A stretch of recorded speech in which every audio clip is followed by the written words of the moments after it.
kasih Anda tetap setia di YouTube channel Tagar TV.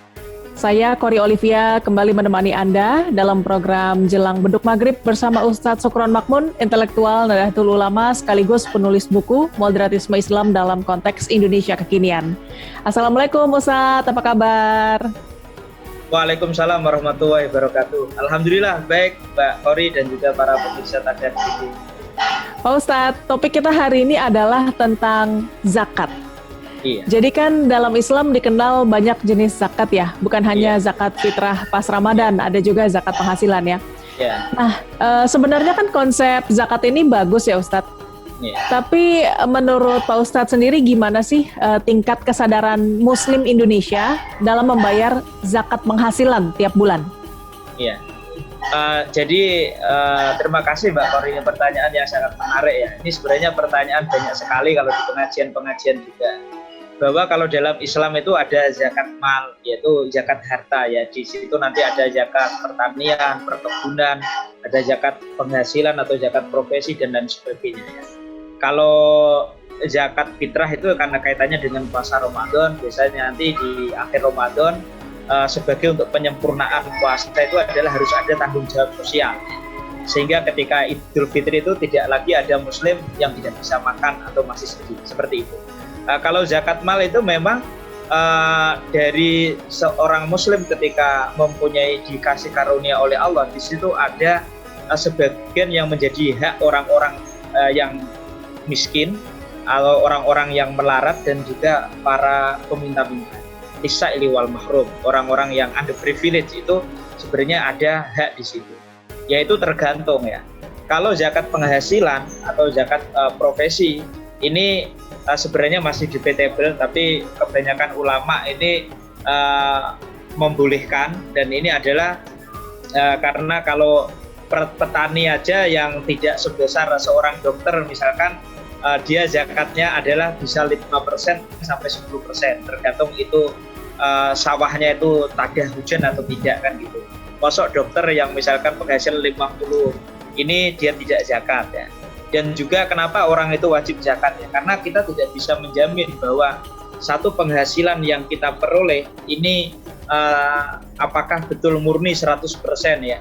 Misalkan saya pegawai negeri misalkan, apakah betul saya ini udah disiplin berangkat misalkan masuk jam 7 betul masuk jam 7, pulang jam ini, apakah nih? Makanya untuk mensucikan harta kita dari hal-hal yang tidak disengaja maupun sengaja, diantaranya adalah itu ada. Kalau zakat profesi itu adalah 2,5%. Itu sebenarnya boleh dibayar 1 tahun, karena zakat itu syaratnya adalah ketika udah mencapai nisab. Nisab itu adalah zakat itu mencapai kadar tertentu, yaitu 85 gram emas ya. Kalau sudah harta yang diakumulasikan dalam 1 tahun itu adalah 85 gram emas, maka dia wajib mengeluarkan 2,5% ya.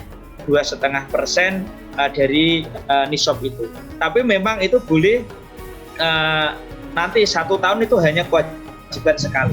Tapi kalau dicicil per bulan boleh nggak Ustaz? Ya boleh sekali. Karena apa? Karena sebenarnya kayak pegawai negeri atau dokter itu kan bisa dikalkulasi. Kalau dalam 1 tahun, kalau misalkan 1 bulan 50 juta kali 12 itu berapa? Apakah itu sudah senilai 85 gram emas? Ya, kalau sudah senilai dengan akumulasi harga emas ya pada waktu pengeluaran zakatnya. Tapi biasanya kalau orang merasa berat dalam 1 tahun itu, kalau gaji saya 50 juta langsung 1 tahun itu keberatan. Boleh dicicil.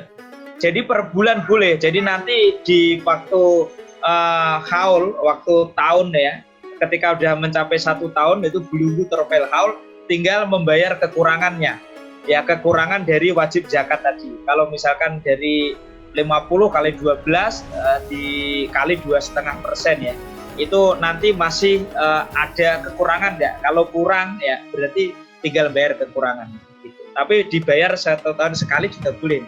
Tapi biasanya kalau banyak kawan-kawan yang merasa berat ya, terutama yang gajinya besar gitu. Biasanya manusia gitu. Tapi memang dalam Islam itu juga itu kan sebagai tanggung jawab sosial ya. Ada juga istilahnya orang itu ketika mengeluarkan zakat kadang ada yang merasa kurang. 2,5% itu terlalu kecil. Makanya dalam Islam itu ada infak, ada juga sedekah. Sedekah itu sunnah, tapi tidak terbatas. Tapi kalau zakat ini adalah batas minimal, kewajiban batas minimal supaya orang ini jangan sampai loh kita ini bisa makan kenyang tapi ada tetangga kita yang sampai nggak bisa makan, seperti itu. Kira-kira itu Mbak Kori. Nah, tingkat kesadarannya gimana Ustadz? Muslim Indonesia membayarkan zakat itu? Ya, kalau kesadaran ya saya lihat sih sudah lumayan. Artinya kalau dilihat di Basnas, kemudian di Basnas itu kan kita ada per daerah juga ada ya. Kemudian ada las-las yang lain ya kan, misalkan Lazisnu di NU, ada Lazisnu di Muhammadiyah, kemudian ada lembaga ambil zakat seperti Dompet Duafa dan lain sebagainya. Itu saya lihat juga udah bagus. Kesadaran masyarakat udah bagus sekali. Misalkan saya pernah jadi dai ambasador Dompet Duafa juga ya. Itu di luar negeri itu untuk zakat kemarin ya, dalam 1 tahun ya, 2 tahun yang lalu ketika saya ke Makau dan Hong Kong, itu kita mengirim 17 dai itu selain 4 negara itu kita dapat 1,3 miliar kalau saya nggak salah ingat, 1,3 atau 1,4 miliar. Dan zakat fitrah itu secara nasional itu sampai 4 miliar ya kalau nggak salah. Itu baru yang DKI kalau nggak salah. Kalau Indonesia lebih besar lagi. Terus 4 negara yang selain tadi ya dari 17 itu masing-masing itu dapat 600 sampai 800 juta. Nah, itu baru satu lembaga amil zakat. Belum Basnas, itu besar sekali. Dan alhamdulillah sekarang ya, misalkan banyak sekali anak-anak muslim yang kurang mampu ini banyak tercover ya. Misalkan di perguruan tinggi Islam ini ada jatah juga untuk anak-anak yang nggak mampu untuk pendidikan dasar dan sampai S1. Pendidikan yang wajib secara nasional dari sampai SMA, kemudian S1 pun itu sudah bisa di-cover dengan syarat keluarga itu dikategorikan miskin, misalkan nggak punya, di antara indikator miskin itu nggak punya mesin cuci ya, itu bisa di-cover. Artinya kesadaran itu bagus. Misalkan saya sekarang sedang menginisiasi perguruan tinggi ya sama kawan-kawan ini, misalkan itu juga ada wali asuh yang siap untuk membiayai. Semalam saya ke Jakarta itu ada sekitar 500 wali asuh yang siap membiayain untuk biayain kuliah anak-anak yang kurang mampu. Nah, ini baru satu kasus Mbak Kori. Artinya bahwa kesadaran zakat ini bagus. Apalagi kesadaran sedekah. Di pesantren kami juga itu ada one day one thousand. Itu beberapa tanah wakaf yang nilainya miliaran itu bisa tercover. Artinya kesadaran zakat maupun sedekah di Indonesia ini bagus sekali ya. Ini juga karena tingkat ekonomi masyarakat muslim sekarang ya jauh lebih baik kalau dibanding pada zaman Orde Baru itu kan kita melihat ya umat Islam ini masih memprihatinkan saya lihat. Hanya beberapa gelintir orang-orang yang dekat dengan rezim yang hidupnya wah tapi gap itu terlalu panjang. Tapi kalau sekarang itu hampir merata. Sekarang rata-rata saya lihat misalkan ustadz-ustadz yang ngajar di pesantren ini rata-rata punya mobil ya, bahkan banyak yang punya mobil bagus ya. Artinya tingkat ya, dan dengan tingkat ekonomi yang semakin baik, pesantren-pesantren juga menjamur, itu banyak juga dana-dana yang dari wakaf itu juga kencang.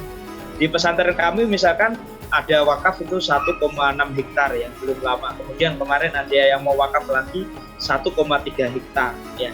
Terus yang kita beli dengan ini itu juga sebenarnya dari wakaf, dari kesadaran santri, kemudian para muslimin yang memberikan wakaf berupa ada yang ini, ada juga bahkan ada wakaf profesi, wakaf ini.